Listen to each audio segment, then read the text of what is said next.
everyone. Welcome back to the Not So Average Jane podcast. Today, I have the pleasure of chatting with Alessia Garcia. Alyssa, thank you so much for joining me today and having the courage to step forward and to share your story. You're welcome. I'm glad to be here. Good.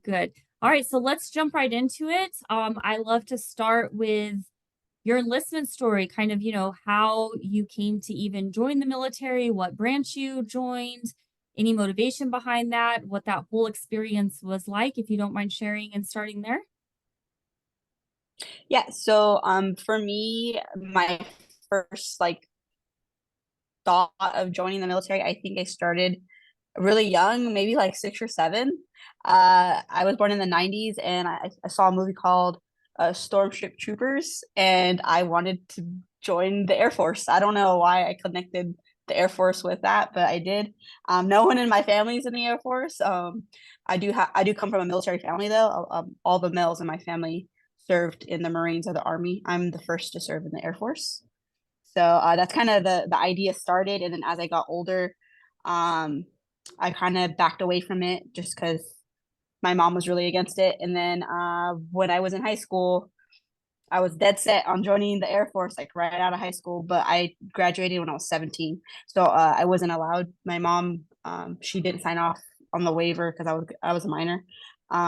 So I went to 1 year or one semester of college, and then when I got back during that winter break, I just pretty much enlisted behind my mom's back and told her I wasn't going back to college, and I joined the Air Force. This was back in 2000. 2000. I joined in 2009. Okay. Well, I mean, I can understand some of your mom's concerns during that time. Afghanistan was popping off in 2007, 8, and 9. So um, I get it. I think the only reason my mom signed for me at 17 is, 9/11 hadn't quite happened yet. So she wasn't aware, but she does share that she has a lot of guilt, which I'm like, but it was my decision, right? Like that's what I wanted to do. So there shouldn't be guilt there. But I think it's cool. I have some similarities with you where the majority of my cousins were, and my uncle and my grandfather were all military too, but they were all Air Force. And I had one army cousin, and so I kind of did what you did and went off the beaten path, and I went into the army when they were all Air Force, and I was the first to see combat of all of my cousins, and I was the only woman that was in the military. So talk to me more about that. So you went into the Air Force. What did you train as? What was your job? Where did you go to school? So that in itself is kind of a funny story too. So I originally, like, I had a really bright future. I scored very high on my ASVAB, and I originally had went in for to be a propulsion engineer. And I had no idea about planes. I was only 18 at the time. I hadn't turned 19 yet.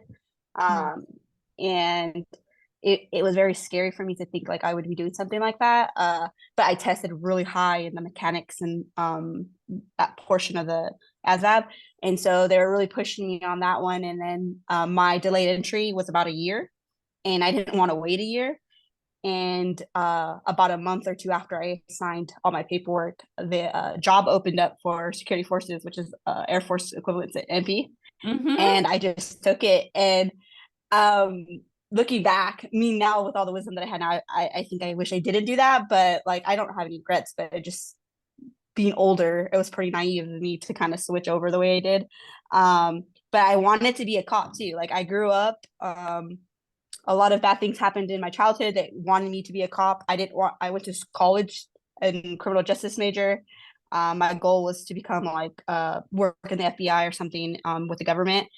Uh, but I soon after I enlisted realized I did not want to work in law enforcement.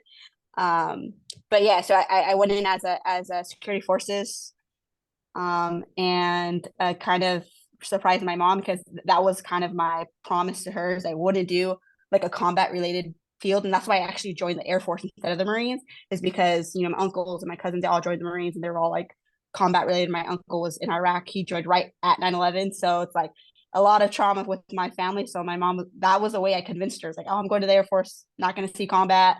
I'm a female. We don't do combat missions. And, I'm going to be an engineer. Like, it's not anything crazy. But, I switched it up last minute. And even then, I still kind of told her, like, I'm still not going to see combat. Like, I'm in the Air Force. I'm a female. But obviously, that didn't happen either. Shortly after that, I actually got deployed, like, literally 6 months of being fresh out of boot camp. So, Wow.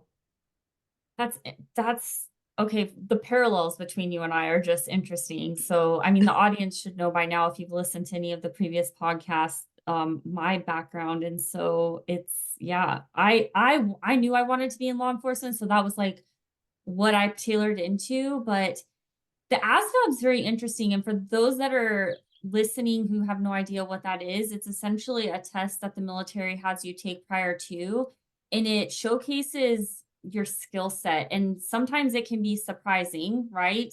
Where you're like engineering, I didn't think that that would be something I'd want to pursue, but it's something to do with probably your mathematical skill and your ability to um, process certain equations and problem sets and what have you, lent yourself in that regard. But yeah, and being impatient, like having patience and can kind of make decisions for you, which sounds like that's kind of what happened. You got a little impatient and were like, yeah. just want to I, go. I was 19 or I was 18 actually. And, and because I didn't go back to college, I chose to. So I was thinking in my head, I'm going to join and like leave in 2 weeks. And so when I found out that it would be like 8 to 12 months before I were to leave out, because my school, I guess, because it's such a specialty field that my school was in Florida and there was only certain slots. So Mhm. that's why I had to wait. And I couldn't live with my mom. A lot of stuff was going on with my mom and her situation that I couldn't just stay home for 6 months or even, the 9 months. So I was just like told my recruiter, like, what's Wow. leaving like this month? Yeah. And he offered me that security forces position. Wow. So what was school like for you? Well, did you go to Air Force calls it basic training too, right? It's the Marines that Yeah, call it basic boot training. camp. Okay. So where did you go to basic training at? And was your, I'm trying to get the Air Force lingo because I don't know it, your advanced training, whatever that may be called in the Air Force, enlighten me. Where Yeah. was that? So both of my schools were in Lackland in Texas. Okay. Basic training for all of the Air Force is always going to be in Lackland. Okay. So it's an 8-week course. And then my school, we call it a technical school. There we go. Um, yeah, it was security force because the Air Force is a little different than the other branches. We don't have two separate branches. We don't have like an infantry and MPs. It's all together. Hmm. So we have security forces. So half of we had like a 6 to 7 week course on security and like hand to hand combat, navigation, that kind of stuff, like the infantry kind of stuff. And then we have on the back end is like all the law enforcement stuff for another 6 weeks. But in that upfront, you're essentially training with the equivalent of the infantry in the Air Force. Yes, so because we don't have infantry, so it's literally all like our weapons training, hand-to-hand combat, navigation, even we even had to do some like survivor training Mhm. and just what you think the infantry and the Marines would train, like their infantrymen, like we go through Yeah. that too, on the front side of our law enforcement training. It's just kind of the hindsight, right? Like you're going through all this training, but you're not supposed to ever go to combat. Yeah, and that's what I was told. Like, oh, you're never gonna use this, like, but we're gonna train you anyways. And then that's not what happened. And it's Oh, actually pretty common in the Air Force. well, I mean, I guess it's good then that you got all that training, huh? Yeah, well, I went a step further because I got special weapons training that I Yeah. wasn't supposed to get because I got a marksmanship on my initial training for like just Mhm. like the normal rifle. And because of my marksmanship, and then I got a couple other accolades like while I was in training, they sent me to like a school to get specially certified in like certain weapons. And that's actually the reason why I ended up deploying is because I had those certifications. More besides, a lot of people didn't have it, so I ended up getting tasked. With a special unit when I was deployed. So, Can we talk about the weapons school? What weapons you were certified? so the Air Force does it a little different. So we actually the law enforcement side of things. runs our combat arms, which is trains the entire Air Force. So an MPs actually are the trainers, but they just specialize it once they get to a certain rank. So when I went to my qualifications, when I got to my first duty station, they saw my marksmanships and all my accolades that I got in my tech school and my boot camp. So they decided to certify me in the 240, 240 Bravo, 203, a 50 cal rifle. So just little thing, and it's just a certification. So what it is that I go through the class, go through the course, because we're technically infantry. We do a lot of like practice plane deployment a lot, and I was stationed in Mhm. Santa Barbara. So I was always tasked to those like special trainings and doing that, just combat readiness trainings at my base. So I did a lot of that when I first got to my duty station. And again, it's all just hypothetical for training. We didn't have no, our mission was not combat. We were space. Now it's the Space Force, the base that I was at, the Space Yeah. Command. So we literally, our job was just to secure, all like the silos and things out there that where they shot rockets up into space, like that. So we didn't really have a combat mission, but for some reason, the Air Force, they still had training, like if we were going to go to war. But again, good thing, right? Because shortly after Yeah. that, what happened? Yeah, literally within 6 months of being at my first base after getting certified, they tasked me. I was they tasked about 100 of us from my unit, but I was one of four women that were on the team, and one of them ended up dropping out.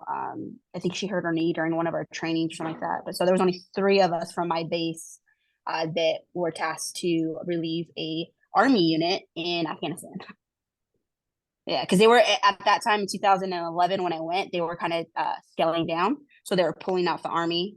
And then we were just tasked to kind of take over a little bit closer to the base that I was at, less patrols and things like that further out.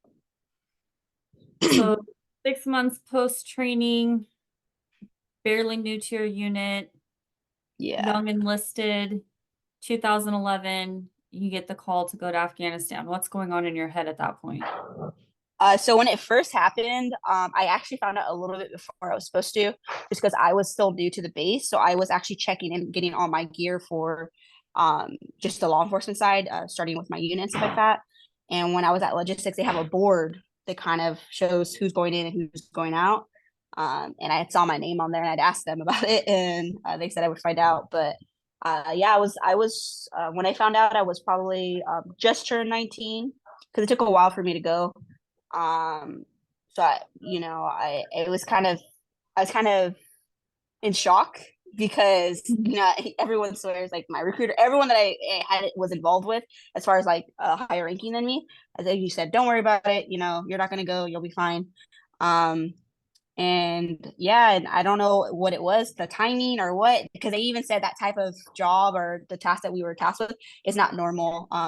We didn't normally do cycles to Afghanistan. I just happened to get there at the right time. And yeah, within my first year, I was going to my pre-deployment trainings and all that stuff. And then I shipped out in January of 2011. What does pre-deployment training look like? So we do like kind of, again, it's in Texas, in El Paso, and it's a 4 week like a combat training, but it's more specific to the region that you're going to. So like since we were going to Afghanistan, the training that we did was more of like learning their culture, learning a few free uh, phrases that we would need to use while we're out there, what the climate was like as far as like whatever hostiles, locals, kind of like the politics in the region that we are at. We did a lot of role training, like in Humvees, like did a lot of making sure we knew what to do if we ever like rolled in a vehicle. A lot of ordnance trainings, learning about different, bombs and risks with improvised bombs and things like that. um and I in that training, it was with all of the entire unit that was going to Afghanistan, so all the other bases that were sending troops to, we all met there. So we got to meet kind of like everyone that was going out to Afghanistan at that time. And again, even in that group, there was probably like 400 to 500 like soldiers, Mhm. and maybe I could count six women besides myself, because we all shared the same bunker, the same uh like housing unit when we were out Yeah. there, and there were six of us. And the crazy part was all six of us were all specialized weapons. We had special certifications for weapons, so we were all like two heavy gunners. I was a heavy gunner, and then the two other girls from my base were also heavy gunners, and we were Yeah. all brand new. We were all within the first year. Actually, one of the other girls that deployed with me, she went to basic with me, went to tech school with me, got all the same certifications as me, and she was also tasked to Afghanistan with me. So we did it all together from day one till our deployment. And the other girl that was tasked with us, she was also new and had those certifications. I don't know if it was something new that the Air Force was rolling out, but every girl that we had to play with, none of them were just normal NPs. They were all had some type of special. And the boys though, they were just regular qualifications. Yeah, so I don't know if they did that on purpose or whatever, but every girl that Well, I was with. I mean, we can make our assumptions, right? And the military will probably never come out and say anything, but it's interesting. It's something that should be noted, observed, discussed, that you're in a group of 400 people and there's only a handful of women there, but all of the women are on paper technically well overqualified than these men. So yeah, take it for what it's worth, ladies and gentlemen, but that is yeah, life of being a woman, I guess, in a male dominant field. Anywho, well, honestly, I'm envious of you because I didn't have any type of that pre-deployment training. I mean, we had pre-deployment training, but I think by the time from 2003, when I was prepping to go to 2011, clearly they got their ducks in a row and realized that they needed to better equip our people to go.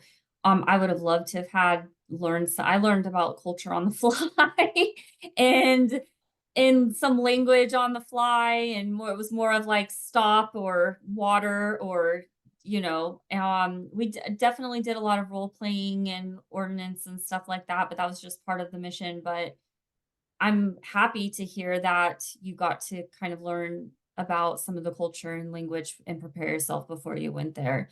Now, with that said, once you get there, do you feel like it actually did good, or was it just at a surface level and maybe you needed more? Or maybe let's just kind of take a step back and talk about, getting on the airplane and heading that direction. I think it did prepare me, and I think the only reason why I feel that I wasn't scared or wasn't like worried about anything is because I was so young and naive, and I didn't understand what I was getting into until I was there. But the initial like getting there, yeah, it was a little confusing. And you kind of just followed where like I didn't know like the itinerary going up there. It was kind of just you're going here, you're going here. Mhm. And we had to fly into Kyrgyzstan. So we did go from like California to Norfolk, Virginia to Kyrgyzstan and then to Afghanistan. So there was a lot of movement and there was not a lot of like preemptive. So they kind of just like, you need to have a 72-hour bag, you need to have, your ruck, you need to have these things, and you're traveling with your weapons too. Like I don't know if the army or any other branches do it different, but in the Air Force, like we don't have armory the way that other people do. It's not like a career field in the branch. So us as MPs and infantry, we kind of store our own weapons. And so I had my 240 Bravo with me the entire time we were transporting, like do regular TSA through everything. So, and I just thought that was wild. We didn't have ammo. We didn't have ammo, but I had the gun with me, and I had my M4 and my 9mm. So, like, I had all my weapons just with me in the airport. Yeah. So Yeah, it's pretty. that It was is pretty trippy to me, wild. like being 20. Yeah. I remember, so we had our weapons with us too when we went over, and I remember, and I can hear it as clear as day. And I wish I had like a recording of it, but I remember them coming over the intercom and saying to please store your weapons in the overhead compartment. And I'm like, is this real life? Like we had to remove our bolt from our M16, put it in our cargo pocket, So that was their, our safety, right? We also, all of our ammo went over in the Connexes, so we didn't have ammo on us, but they're like, oh, well, we'll be extra safe. They'll remove the bolt, put the bolt in their cargo pocket, and then store your M16s in the overhead compartment. Insane. It is wild. That's so wild. But then for those that don't know, maybe go out and Google, a 240, because it's like bulky and it doesn't break down that great. And like, I mean, it's like having a small child that's awkward and has, like, what did you just hold it on your lap? Because that shit ain't gonna go in the overhead compartment. No, so the funny thing is that the 240 Bravo, so we did have Pelican cases when we went. A 240 Bravo is about 3 feet long, right? And about 40 pounds alone. That's without ammo. And I'm 5'3", so it went up to like right here to me, or actually probably was like 4 foot, because from the buttstock to the tip, it was like up to my chin. And I would walk around with it, like we would go wherever with it, and people would, and I would just carry it. Like it had a handle, and this thing was like 40 pounds, but you're training with it. Like they made me take that thing everywhere. So by the time we were ready to deploy, I could lift it with one hand and just give it to whoever I needed to get to. And people would come up to me, like officers in the Air Force, because they don't see weapons like that. Like no one really sees weapons like that in the Air Force, because we don't have combat careers, and they'd want to take pictures with it, and here comes a lieutenant colonel, like, let me take a picture with your 240 Bravo. So I just like hand it to them, like one hand, just here you go. And they would grab it and they'd be like, oh my God, this little girl's freaking holding a person like with one hand, and I just, give it to them. But people are surprised. So when I was transporting with it, I had to check it in. So I had to, and that was like weird to me. I'm like, you're telling me I have to give this weapon to a civilian that I don't know who this person could mess with it for all I know. And they didn't tell us to take out any part of it. They're just like, we did have locks on it where they couldn't open it. And when I went through TSA, when we were coming back, we had to fly out of San Francisco Sacramento, and they wouldn't let me go in. They had to see inside of it, because when they did the x-ray, it reflected so brightly because all the metal, that they couldn't see what was inside of it, and they didn't want me to like smuggle anything in. So I had to like stay back and had to get bolt cutters, and my unit's already on the plane, and I'm like back here, and people are staring at me because I'm like TSA's all around me. And then we had to travel in civies, because they didn't want to get, I guess, attention on us. So we weren't allowed to travel in our uniform to and from. So I don't know which part of everything you just shared is more wild. Like if I had to prioritize, I wouldn't even know where to start. Yeah. And they had to split us up too, because the plane was too heavy. Because there's weights for planes. I don't know if they thought about that stuff. So like when we were flying on like American Airlines to go to Virginia, they're like, oh, this flight's too heavy. Can some people volunteer their seats to like not be on the plane? And so they ended up splitting us all up. So it was a hot mess, like going there and coming back. They didn't charter a plane specifically for the unit? They did, but from a certain point. So like when we flew there, once we got to we flew into Ireland. From there, we were in a military plane. Oh, okay. But before that, because we're in California, so from California to the East Coast, then from the East Coast to the other side of the world, it was all commercial. And then when we came back with the Marine unit, and they did charter a private plane, so we only had to go from Kyrgyzstan all the way back home. But the Marine, I don't know who plans to look at this, but the Marine base was based out of Northern California in San Francisco. And so when they got done, they're like, bye. And we had to figure out our way home from Sacramento to Santa Barbara. And so we had to take a bus to Sacramento, and then it was a lot of back and forth on our way back. Cluster. Yeah, and I just think it's because the Air Force doesn't really have big units to travel like that. And there was 100 of us just from our base alone. So I don't think they were used to it. And I don't even know why we got tasked there, because even when we went there, it wasn't an Air Force operation. And we're a NATO operation with different countries. So it was just, I don't know. I just got lucky, I guess. Wow. I'm just, wow. All right. Well, I think just you getting to Afghanistan is an experience in itself. So let's talk about the mission. You get into Afghanistan finally, you find all your people that have been scattered across multiple planes, and your weapons are here and there Yeah. and everywhere. Like what are you kind of thinking? What's your mindset? What's your first mission? What does it look like? Yeah, so the first I can like I have vivid memories of like the first day that I was there. It was very terrifying because they don't like debrief you. They don't like we came on a C-130 and they opened the back and they had our stuff on a pallet and they dropped us off on the airstrip in Airfield, and we're kind of like go to the tarmac. And so we get there and you think in your mind like this is a combat zone. This is like you could die at any moment. So to be that open and just like here you go and just like walk over like it's like a normal day and we are not in a combat zone, it was very weird for me how like people were, but I guess you get used to just that's just the life you are. So people there are used to it. But being your first day, it was kind of very scary. And then you're not knowing where you're going to live, where you're going to be at. So day one, we got there. It was winter time, so it was very cold, and I wasn't expecting that either. I don't know why. I was just young and just thought, oh, it's the Middle East, it's hot, but it was very cold. It's close. We were close to the mountain ranges, so it was snowing and things like that when we were there. We get to our first. It takes about a week for us to get permanent housing, so we were kind of like transient, like tents, for Mhm. about a week. My first unit that I was assigned to was the 455th Expeditionary Unit, and that unit was in charge of security for the entire base of Bagram Airfield. And it's the biggest base out there, the biggest permanent base out there. So it's huge. We were responsible for all the um, emergency responses. Like when we were getting attacked, we were responsible for securing the perimeter, for all the entry points. There was two local NATO ran hospitals, one by the Egyptians and one by the Koreans.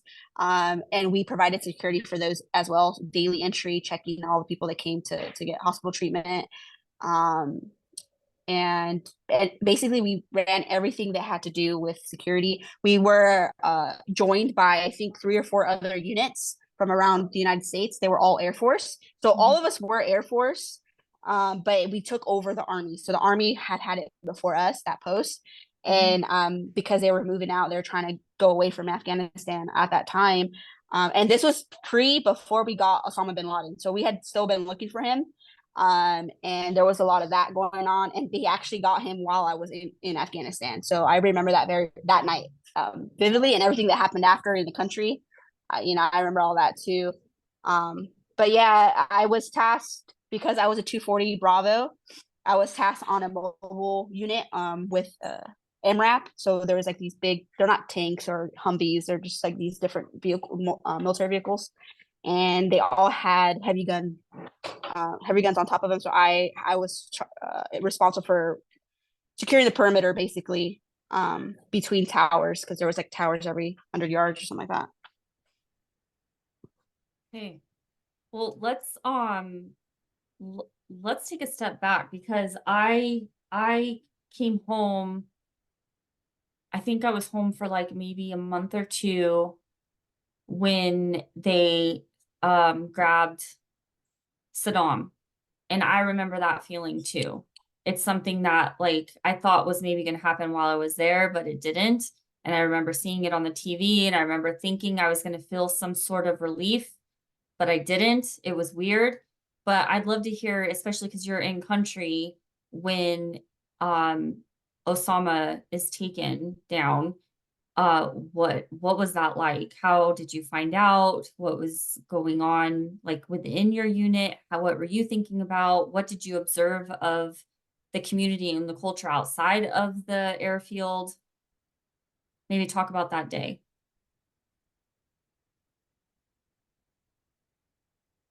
Hold on, we're Yeah, so I worked very closely with with the hospitals, because we did have a lot of calls for because we would input the data whenever someone would come in. We scan their retinas, fingerprinting, all of that stuff. So we get a lot of flags for like terrorists.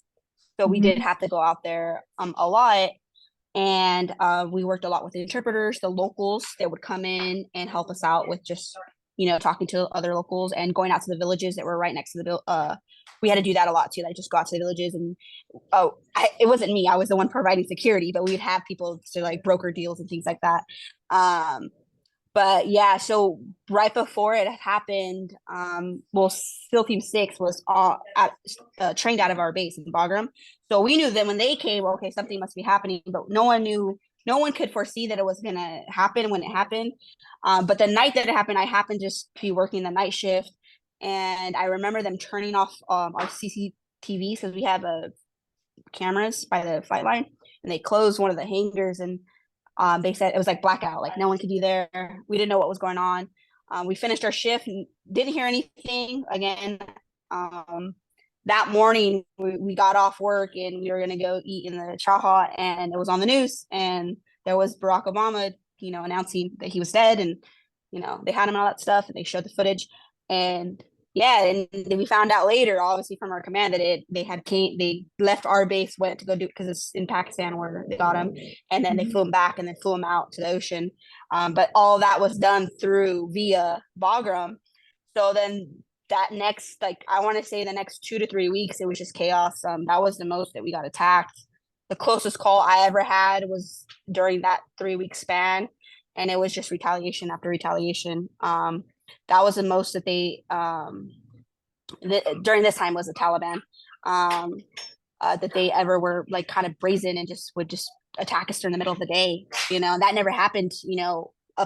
From the time that I showed up in January until this happened. I think I want to say in the middle of my deployment, like Mayish, uh, June. They had never attacked during the day.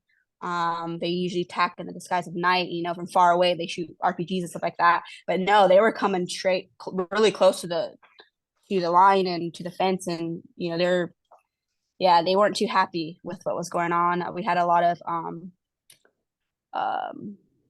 attempts at like bombings with like vehicles, because we had a vehicle gate. We had two vehicle gates.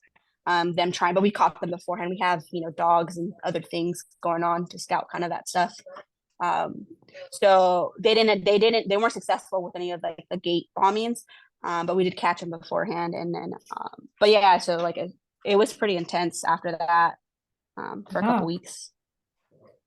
that's interesting because I mean I've not heard. I mean you hear about the event itself, right? But I've not heard anyone share the aftermath of that event and how it impacted in kind of everything, right? Even a very large military installation that seems pretty secure. So they didn't care. They were getting very risky and coming up close and using anything and everything they could get their hands on.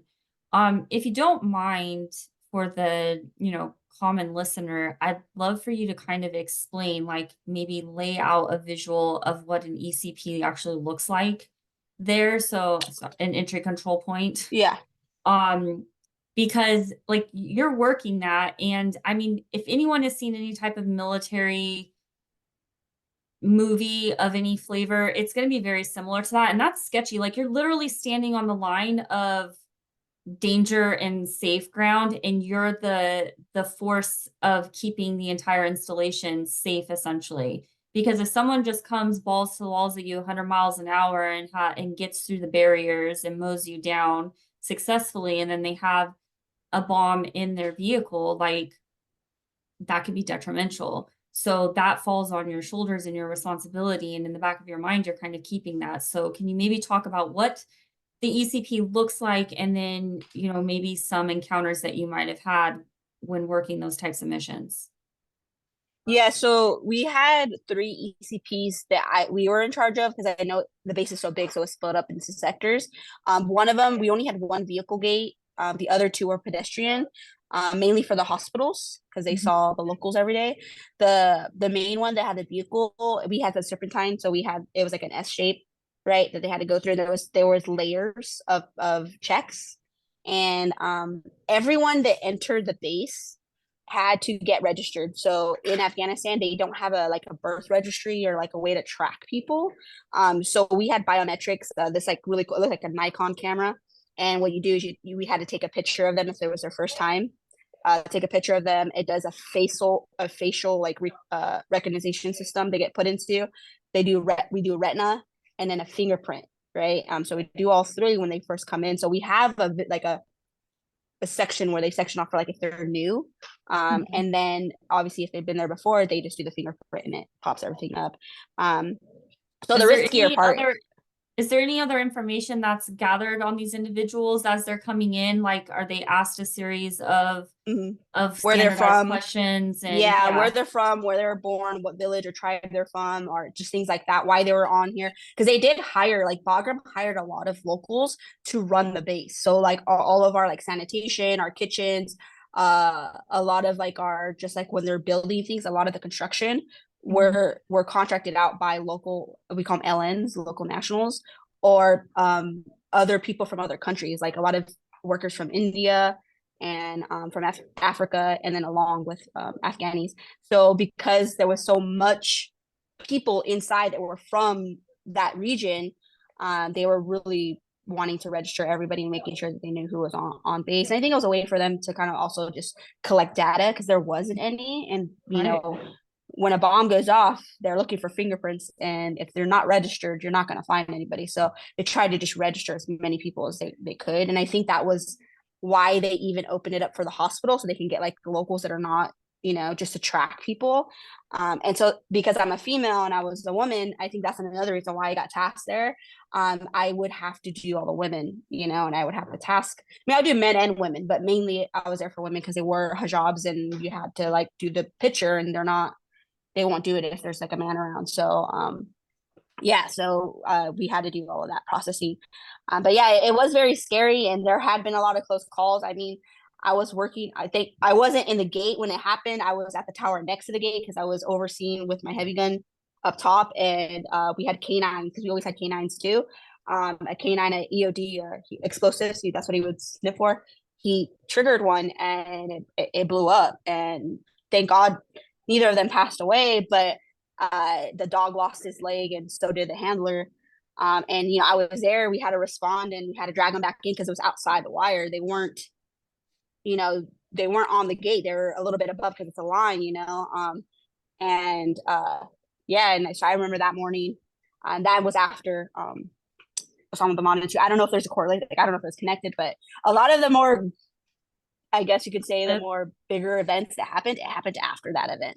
Because before that, it was very quiet.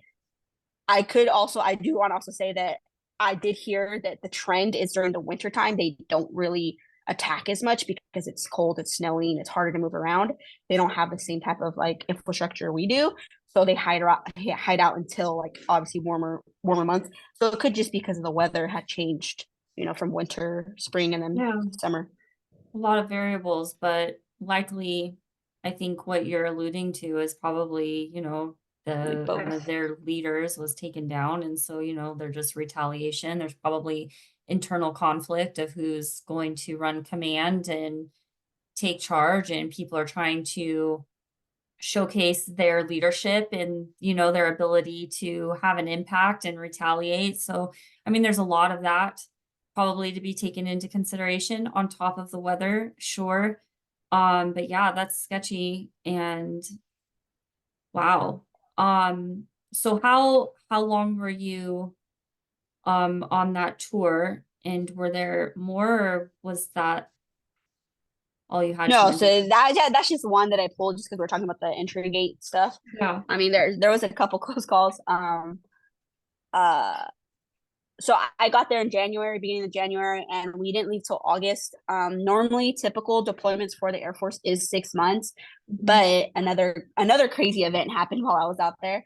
So when we were supposed to leave in, I believe it was like end of June, early July, um, the unit that was replacing us was doing that trek, from the U.S. to us, and Mhm. when they were in I want to say when they were transferring in Europe, I don't know if it was Ireland or London, one of the two, they were switching over to go to Kyrgyzstan. Their bus got attacked. There was like a terrorist attack, and a guy came on their bus and shot up the bus, and I think like two of their people from their unit died, and so their whole unit went back home. Like they didn't go to Afghanistan after that. They sent Wow. them home. So it took the Air Force about 2 months to, find another unit and send people out to replace us. So, and I want to say they came from Lakenheath, which is I believe in England, the base.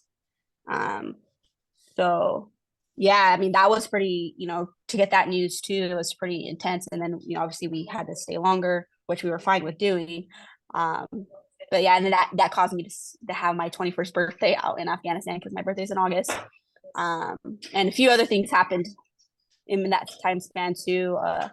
One of our, I think when you send young people out to deployments, they tend to make not the best decisions. And another one of our unit, someone from our unit shot his foot, but that's because he was cleaning his weapon and wasn't paying attention. I So don't there mean was to a lot of laugh, that. but I can't help but laugh.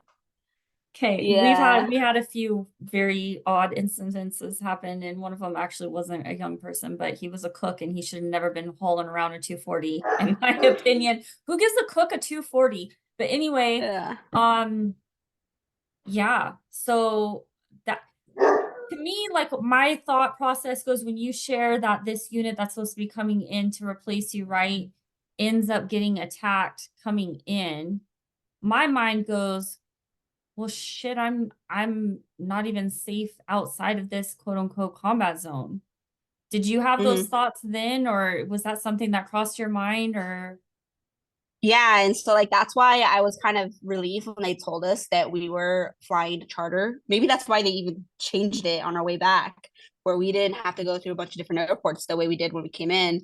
We went straight from Afghanistan. We did go to Kyrgyzstan, which is another military base, but then from there we went straight on into Alaska. We refueled in Alaska.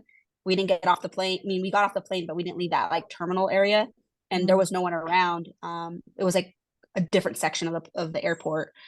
There was no civilians around, and then we just got back on the plane and flew all the way down to Sacramento. So So definitely a different yeah, experience going home. yeah. And then I was young. I didn't think about like the connection to that. I was just like, oh yes, we're going straight there. It's only 11-hour flight versus a 3 day experience. So I didn't even think to connect. That's maybe why our plans changed the way they did. Yeah. Well, I mean, good thing, but I, it probably definitely had something to do with the way that they ran things, right? Mm. So, so you get home after, what some may say is a semi-short but very intense tour. What is transitioning back to the military installation and re-engaging family and friends look like for you?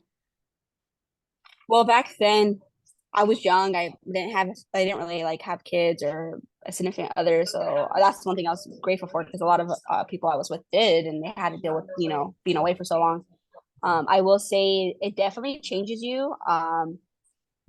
You grow up and you view the world differently. You view everything differently, and you think in you when you tell people this, they think in big ways, right? Like, of course, it's going to change your life in a big way, but I'm thinking like the little things, like everyday things that you don't even think about, kind of changes your perspective on a lot of stuff, and um, your humor is different. Like, I think that was the biggest thing for me is because there was so much like deep things that were going on. It's like disturbing things that were going on. Like your humor kind of gets a little darker, a little the things that you make light of are a little bit different. And people back home don't understand that, and they're like, "Why are you laughing?"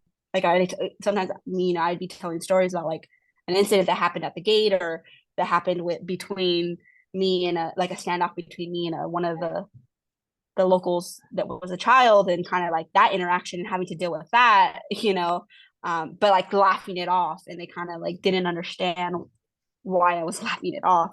And it's kind of like, well, you kind of have to. It's kind of, I feel like it's kind of how your brain kind of operates sometimes to lessen the I guess the Yeah. depth of like the choices you're making out It's a there. coping mechanism, and it's a very Mm. common coping mechanism with the military. I mean, because if we don't laugh about it, what are we supposed to do? Cry? Well, the military definitely, encourages us not to show quote unquote weakness. So we can't Yeah. laugh or we can't cry, so we laugh about it. And most military does have very dark humor. Yeah, it's like desensitizes you from like Hmm. people, like how do you view somebody.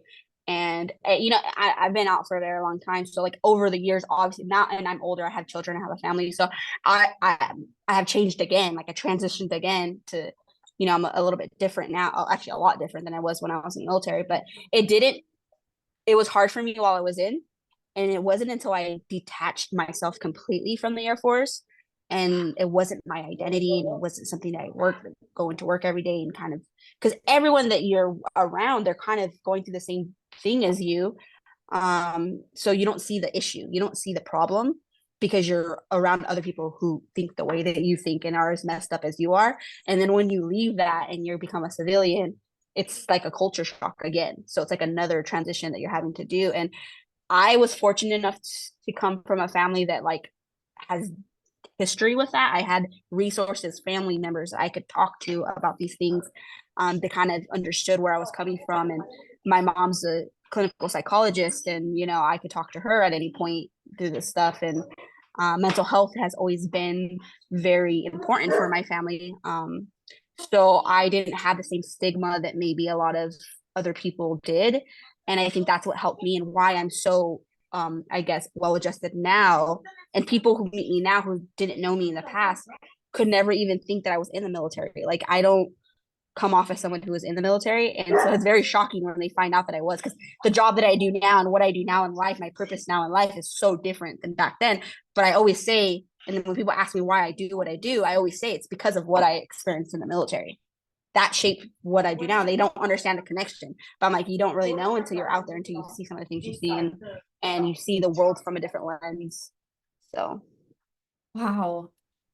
Well, that's incredible for you. I think that's amazing. You're right.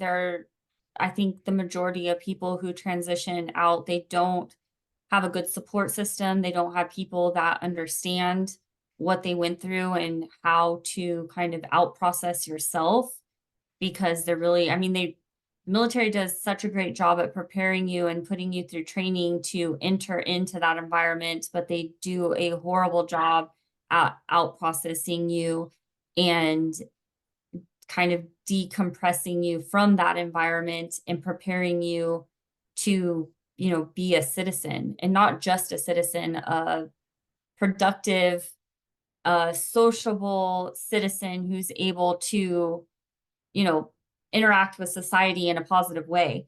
So that's amazing that you had those resources and that you were able to even acknowledge the changes in yourself and look at that and address it. So, I mean, my hat is off to you. That's incredible. What what are some things, like, especially with you being so knowledgeable about that entire process and what helped you, for someone who's maybe gone through the transition and hasn't kind of faced their demons or struggling or is getting ready to transition out of the military, what are some things that you might share with them to kind of help them through that process? yeah, I think the biggest part is finding some type of community. It doesn't necessarily have to be with the military, with veterans, or you know, but when you find connection, it makes the hard days easier. And also understanding, and I think that's something that as a soldier, and something that is kind of brainwashed into us, is like you don't want to show weakness. So asking for help and asking, you know, for support, it's frowned upon in the military. And so understanding that like in the civilian side, like there's so many resources, you know, out there for you. And that's kind of what helped me and what caused me to transition so successfully, is because I I dove right into it and I gave back too. I think that's another thing too, is like when I got out of the military, I didn't know what I wanted to do. Like I was kind of totally starting fresh, and I decided just to use my benefits. Like I looked at all my benefits, what I had, what the military was offering me, and I just went with getting my GI Bill and going to school. I didn't know what I was going to do, but I was going to go to school and I was just going to have a purpose, and I would figure out along the way. And when I'm glad I did that, because even though I wasn't, you know, I was still on the fence about going into law enforcement just because that was all my experience. I knew I didn't want to be a cop, but maybe I could do something in the criminal justice kind of field. But that allowed me to gain access to my veteran center at my college. And honestly, without that veteran, and I went to a community college. I decided not to go to like a big university. I was like, I'm just gonna go to community college Mhm. somewhere I can check in every day. And just that routine of getting out of the house and going to class and getting to know my teachers and my counselors. I think that's ultimately what kind of saved me from going down that hole of like disparity and Yeah. like not wanting to talk to anybody, because I had such great counselors in my veteran center. I was very fortunate, and my veteran center at my college really kind of helped me figure out what I wanted to do and build relationships and with the community. I did a lot of community work after with kind of advocating for other veterans that were coming out and doing similar things like this, like speeches and panels and things like that to kind of get better services in the college space. I got accolades for that too, and it kind of I just did it just because I feel like I was fortunate enough to have a support system, and I would see other veterans struggle because they did not have the support system that I had.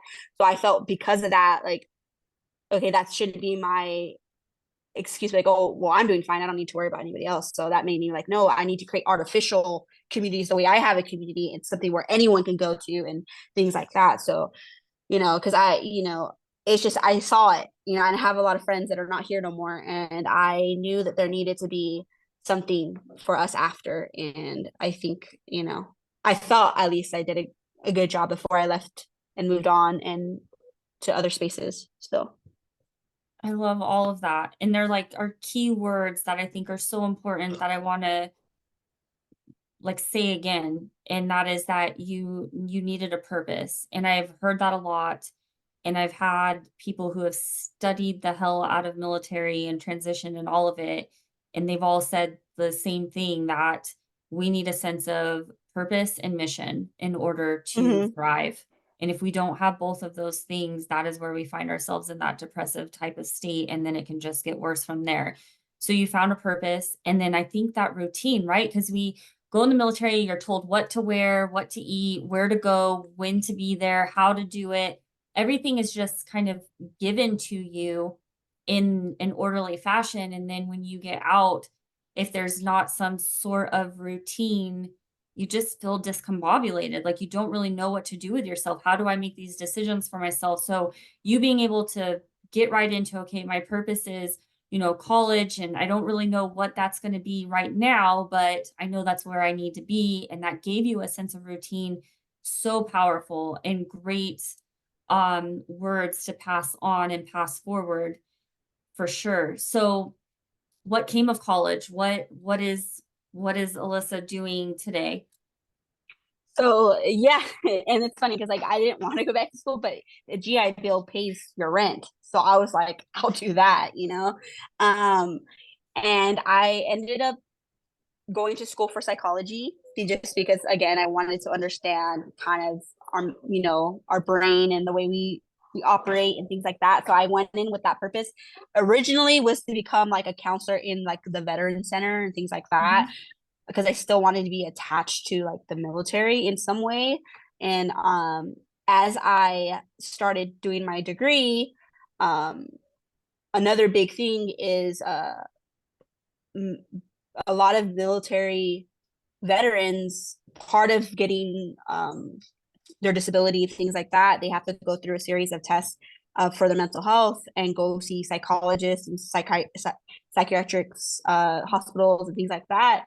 But the barrier to going to do that process is the fact that you're talking to people that don't understand you and that you feel like you cannot relate to. So I felt that because I already had such a strong upbringing with mental health and then also being in the military, that I could kind of give back in that way. And so I went in as a pre-med to go to medical school to become a psychiatrist. Like that was like my goal. But right before I got out, I got pregnant and I had my daughter. So when I was my first year out, my daughter was just born. So she was born right before I got out. And that was another reason why I was like, I need to go to school to get that extra check because I needed money financially. So I started to do my pre-med stuff. And then when I went to like transferring and like going to a university, they told me kind of my internship hours and just kind of the things that I had to do outside of school to do that. And I just realized that because of my daughter and being a single mom and things like that, like I could not do that to her because she was so young. And then I also could not like financially do that. Like I needed to work still. Um, so I decided not to go pre-med. Well, I had started half of my courses, but then I decided just get a bachelor's in psychology, and then I would become a social worker. So that was my next is like, I'll become a social worker, then I can at least help in that way in hospitals, things like that. Again, I changed my thing a lot, because so many things was happening outside of just, me being a veteran and me, going to school.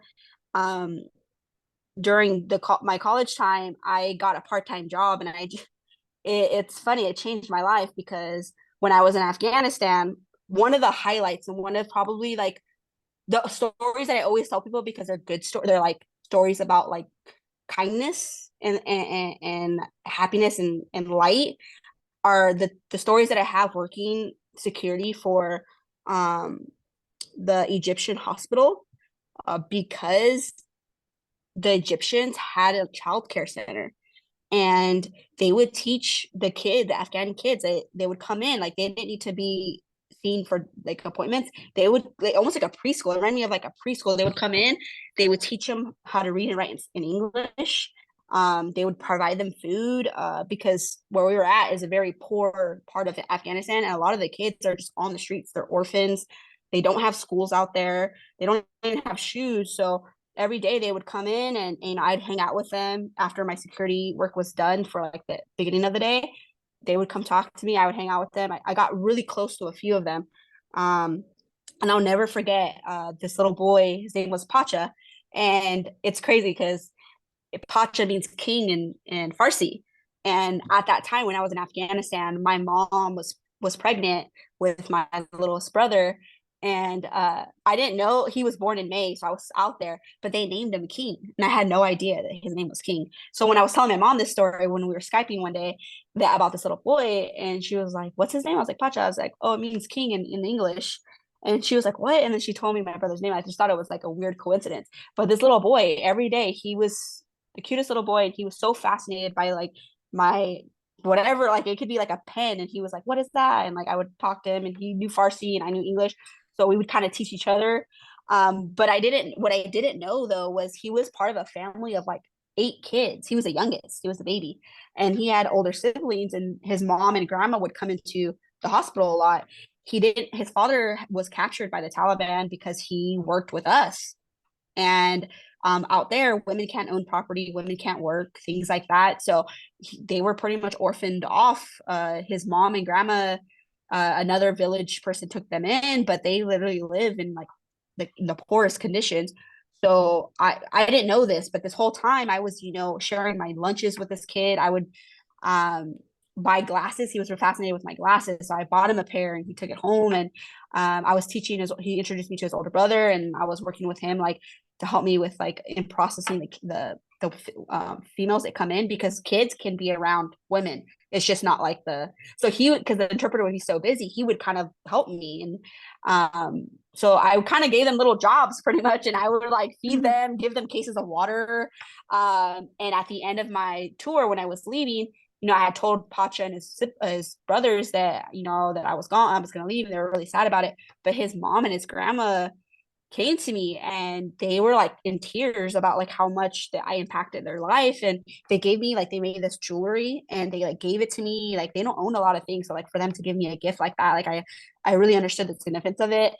And just kind of like saying thank you for teaching their kids English and for like sharing some type of like happiness, because they don't have a lot of that in their day. And so like remembering that was like one of my highlights for my deployment. So when I got back stateside and when I became a civilian and I was in school and I was struggling on like what I wanted to do with my life, and yes, I wanted to work with veterans, but I used to get very angry in class. Like I had a lot of like resentment when I first got out, because I was in class with a bunch of 18-year-olds in community college, who's never had to deal with anything, complain about certain things or get mad about things.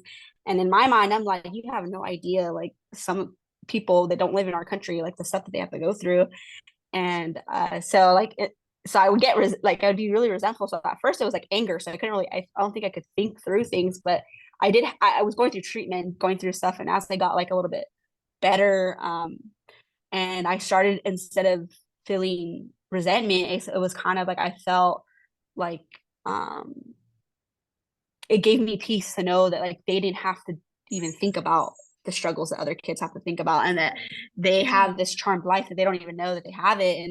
And if there's a way that I can kind of protect that innocence, even from like teenagers, that have to go through hardship and things like that, what can I do here in the US?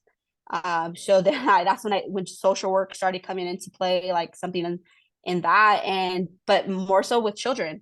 I feel like that was the happiest I ever was in the whole time I was in the military, and even impacted me when I got back, and I didn't realize it. So I was thinking about what I want to do with my career. Right when I got back from Afghanistan, I got shipped off to Alaska. So I was in Alaska for a year, and I was miserable and depressed and alone and isolated.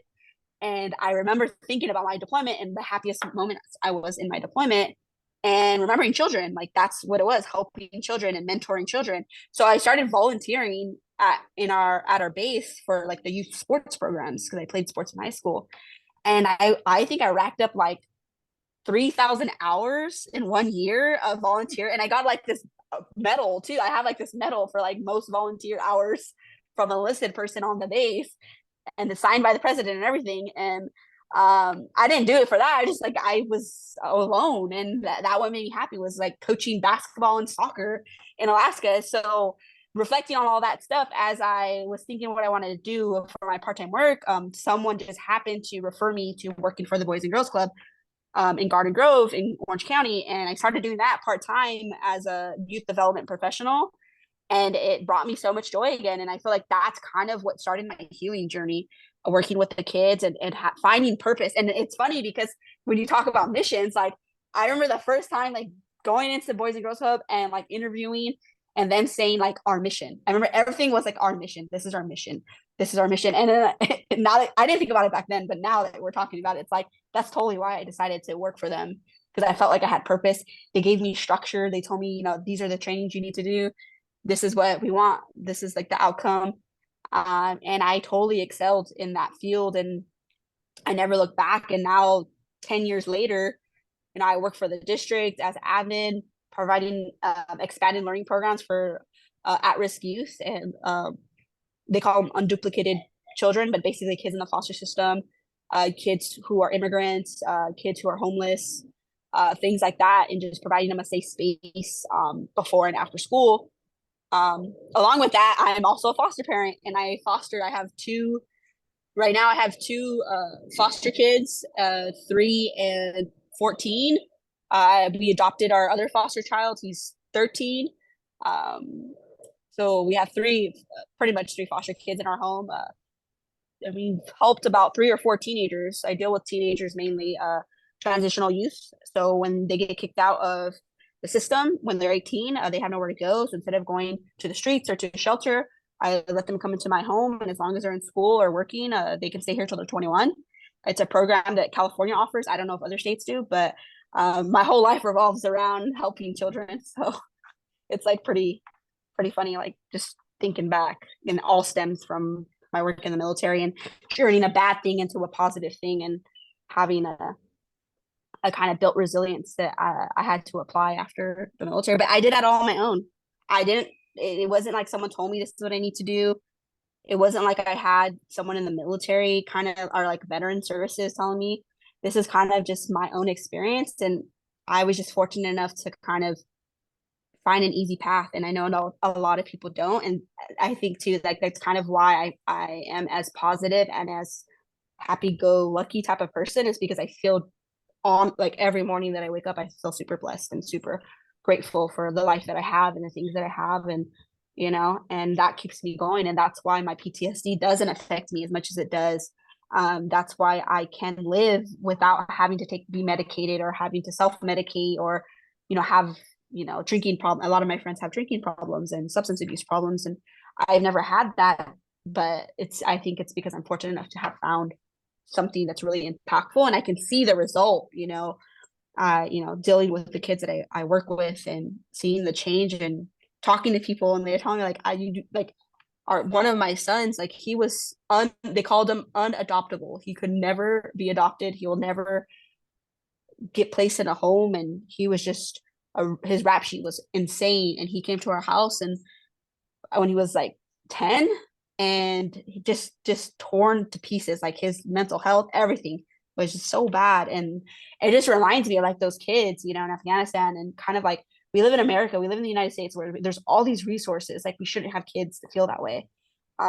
So he was my my little project that I had for a long time, and 3 years later he's excelling, straight A student, one of the top recruits for football in the nation, getting scouted for top 10 high schools in California for football. And it's just, and you would never think he was a foster kid, but it's because you know I just really try to focus that energy. You are an incredible woman. I have no words. Like I am like my eyes are teary. I'm just so happy to have met you and to hear your story. And I think my biggest takeaway with what you just shared is that you went internal, you asked yourself, okay, like what brings me joy? And you were able to identify it, and then you built this beautiful life around something that brings you joy deep down inside of your soul.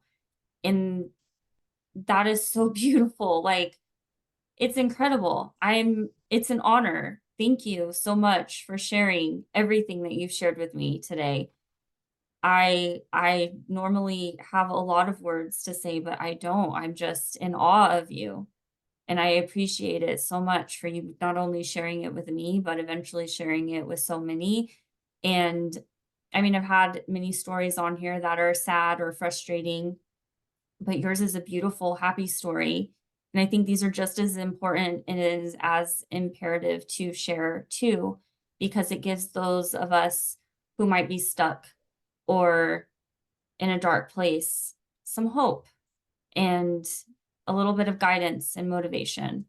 So thank Yeah, and you. don't get me wrong too. There was a lot of negative parts in the Yeah, military, and but I joined in a time of don't ask, don't tell. So there's a lot of trauma with that too.